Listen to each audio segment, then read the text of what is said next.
आशा करता हूँ आप सब बहुत अच्छे होंगे। मेरा नाम है सिद्धांत अग्निहोत्री। स्टडी ग्लोस पे आपका बहुत बहुत स्वागत है। दोस्तों, एक और ब्लास्ट हो गया है, इस बारे में हम डिस्कस करेंगे। बता दूं कि एआई टूल्स का जो हमारा कोर्स है उसके आज आखिरी दिन है। आज हम बैच बंद कर देंगे। तो सर्टिफिकेशन कोर्स अगर आप कोर्स में अवेल करना चाहते हैं, एनरोल करना चाहते हैं, तो डिस्क्रिप्शन कमेंट बॉक्स में लिंक है। तो अब हुआ क्या, कश्मीर का नौगांव एरिया, ये वही नौगांव है जहां से कहानी शुरू हुई थी। 10 अक्टूबर को आदिल को यहीं पे ही पोस्टर लगाते हुए देखा गया था। और इसका जो सूत्रधार है, एक मौलवी जिसका नाम है इरफान अहमद, जिसको गिरफ्तार किया गया है। ठीक है, तो अब यहां पे एफआईआर हुई। जितनी भी गिरफ्तारियां हुई है, पहली गिरफ्तारी 10 अक्टूबर को हुई, ठीक है, उसके बाद 17 अक्टूबर को हुई, फिर 5 नवंबर को हुई, फिर 8 नवंबर को हुई, फिर 11 नवंबर, और अब तो एक के बाद एक गिरफ्तारियां ही हो रही है। बहुत सारी गिरफ्तारियां हुई हैं। कल पंजाब में भी काफ़ी ग्रेनेड हमले का प्लान था, उसको भी नाकामयाब किया। 10 गिरफ्तारियां वहां पे हुई। तो अब इन सबको, जितनी भी गिरफ्तारियां हुई हैं अभी तक, उन सबको लाया गया है कश्मीर। इसमें डॉक्टर मुजम्मिल, डॉक्टर आदिल, आतंकी आदिल, आतंकी मुजम्मिल और आतंकी शाहीन शाहिद, इन सबको श्रीनगर में ही इनकी पूछताछ जो है वो चल रही है। अब यहां पे नौगांव, थोड़ा सा जब आप आगे जाएंगे तो एक पुलिस स्टेशन है, वहां पे एफआईआर दर्ज की गई। और जो जितना भी पूरा एक्सप्लोसिव था ना, जो भी डॉक्टर गने के घर से निकला था 350 किलोग्राम, कुछ बैच जो है वो इस पुलिस स्टेशन में रखा गया। अब जैसे ही ये हुआ दोस्तों, कल रात की बात है, वीडियो में ये आया भी है, सीसीटीवी में ये कैद है कि एक तगड़ा ब्लास्ट होता है, काफी खतरनाक ब्लास्ट होता है। और वो ब्लास्ट में बताया जा रहा है कि कम से कम at least there are 9 people who have died. कम से कम 9 लोगों की इसमें मृत्यु हुई है और 25 के करीब घायल है। अब दोस्तों, जो रेड फोर्ट ब्लास्ट हुआ उसमें वैसे तो बताया, लोग कह रहे हैं कि आंकड़ा ज्यादा होगा, बट रिपोर्टेड ये है कि 13 लोगों की मौतें हुई हैं और अगेन 25 से 30 के करीब घायल हैं। और यहां पे क्या हुआ है, 9 लोगों की मौतें हुई हैं और कम से कम यह आंकड़ा बढ़ सकता है, ध्यान दीजिए। अब यहां पे जब इन्वेस्टिगेशन हुई, अभी तो हालांकि इन्वेस्टिगेशन इज ऑन गोइंग, लेकिन जब पता चला तो 2 पॉसिबिलिटी यहां पे बताई जा रही है। पहली पॉसिबिलिटी ये है कि जो अमोनियम नाइट्रेट रखा गया था, जो सील्ड था, वो फट गया। 350 किलोग्राम अमोनियम नाइट्रेट, उसका कुछ बैच जो यहां पे, कुछ पार्ट यहां पे रखा गया, जिस कमरे में था वो फट गया। और यहां मजिस्ट्रेट के सामने हुआ ये, मतलब जब ये हो रहा था तो सबके सब जगे हुए थे, सबके सब इन्वेस्टिगेशन कर रहे थे, लोग यहां पे थे, और उसके बाद ये ब्लास्ट हुआ।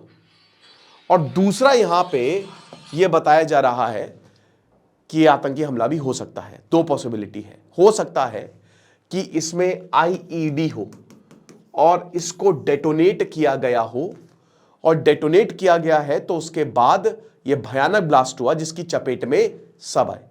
तो ये 2 पॉसिबिलिटी पे काम किया जा रहा है। मुझे ऐसा लगता है कि आतंकी हमला नहीं है, ये एक्सीडेंटल ब्लास्ट है। ठीक है, तो या तो एक्सीडेंटल ब्लास्ट होगा या फिर ये टेररिस्ट अटैक भी हो सकता है, क्योंकि हमारी इंटेलिजेंस एजेंसीज बहुत ही चौकन्नी हैं, उनके इनपुट्स हैं। और अभी देखना पड़ेगा, आपको क्या लगता है, मुझे कमेंट बॉक्स में बताइएगा कि क्या ये एक्सीडेंटल ब्लास्ट है या फिर कोई आतंकी हमला है। और ये आतंकी हमला मैं नहीं कह रहा हूं, ये पुलिस कह रही है, ठीक है, कि ये हो सकता है। तो इसकी जांच जो है वो अभी जारी है। और बात करते हैं भारत की, तो जैसा कि हमने बताया कि धरपकड़ हो रही है, प्लान सामने आ रहे हैं। डॉक्टर शाहीन शाहिद ने एक प्रॉपर डायरी बनाई थी, उससे काफी ज्यादा मदद मिल रही है, लोगों के नाम लिए जा रहे हैं। जिंदा पकड़ना बहुत इंपॉर्टेंट है। जैसे आतंकी नबी तो मर गया, ये मर गया, ये जिंदा नहीं पकड़ा गया, लेकिन टोटल 4 इसमें डॉक्टर्स थे, ठीक है, जो इन्वॉल्व थे। उसमें से 3 डॉक्टर पकड़ लिए गए हैं। अब देखिए, मरेंगे तो कोई मतलब नहीं है, लेकिन जब आप जिंदा पकड़ते हैं ना, तो आप सारे प्लान को डिकोड कर सकते हैं। तो इसीलिए यहां जो बाकी के डॉक्टर्स हैं वो एक एक चीज बता रहे हैं कि हम क्या क्या कर सकते थे, कितने शहरों पे हम हमला कर सकते थे। बताया जा रहा है कि 3 से 4 शहरों पे हमला करने का प्लान था, और बहुत भयानक प्लान था। 6 दिसंबर को प्लान था, कोई 25 नवंबर को कह रहा है। तो अलग अलग डेट सामने आ रही हैं। बहुत सारी कोड वर्ड्स में यहाँ पे बातें हुई। कश्मीर से भी धरपकड़ हो रही है। यहाँ पे 3 रेसिडेंट को और गिरफ्तार किया गया है।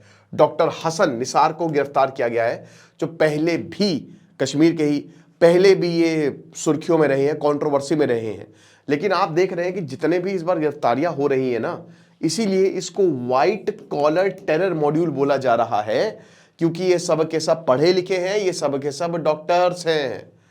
ठीक है, तो ये बातें चल रही हैं। बांग्लादेश में बवाल हो चुका है दोस्तों। अभी मैं एक लेक्चर लूंगा टाइम्स ऑफ इंडिया के आर्टिकल पे कि जो बांग्लादेश में आईएसआई टेरर नेक्सस जो बांग्लादेश में अब हो रहा, अगला हमला लश्कर जो है वो बांग्लादेश में सेटल हो चुका है, उसने वहां पे अपना ऑफिस बना लिया है, प्लानिंग चल रही है। लेकिन उससे पहले बांग्लादेश में हो रही है हिंसा मोहम्मद यूनुस के खिलाफ।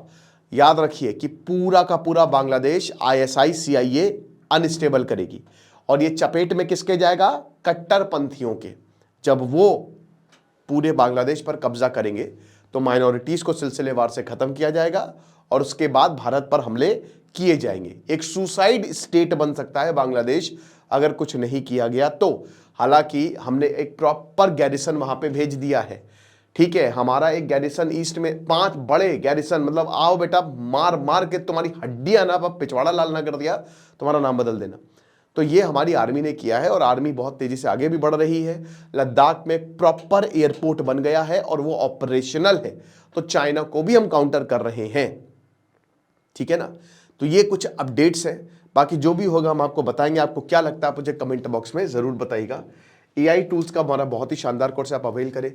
और हमने एक छोटा सा ट्रैवलिंग चैनल, मतलब एक मेरा व्लॉगिंग चैनल था, लेकिन मेरा क्या होता है ना कि अगर मैं कहीं पे भी ट्रैवल करूं तो मैं चाहता हूं कि सही नॉलेज आपको मिले। ठीक है, ट्रैवलिंग से बहुत नॉलेज बढ़ते हैं, मैं बहुत ट्रैवल करता हूं, बहुत ज़्यादा। तो वो सही नॉलेज आपको हमारे सुकून चैनल पर मिलेगी, जिसका लिंक डिस्क्रिप्शन कमेंट बॉक्स में दिया है। कुछ रहिए, पढ़ते रहिए। दिस इज सिद्धांत अग्निहोत्री साइनिंग ऑफ।